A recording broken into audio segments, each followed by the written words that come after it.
So this is just one of the small improvements that we made to make the returns a lot easier. So before these we shelf at the bottom, so every return we just get put on that shelf. I'll have to walk backwards and forwards to the office each day, handling different parcels. We've now put a little trolley underneath, so any return that comes through will literally get put on the trolley. The trolley will then get wheeled round straight to the office. I'll unload the returns and process them, and then bring the trolley straight back. That will save me at least 7 trips backwards and forwards at least in one day, collecting parcels and obviously eliminating lots of excess motion. Great job Sławek with before and after of the glove storage, moving it near the door in a standard fashion. Great job.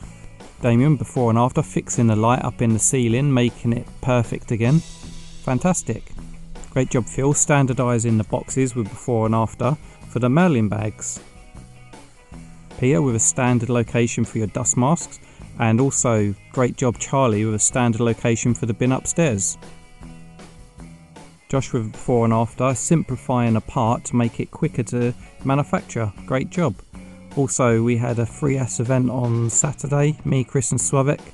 There's no before photos unfortunately, but we cleared out the shed and made it a lot more premium. Great job everyone, thank you.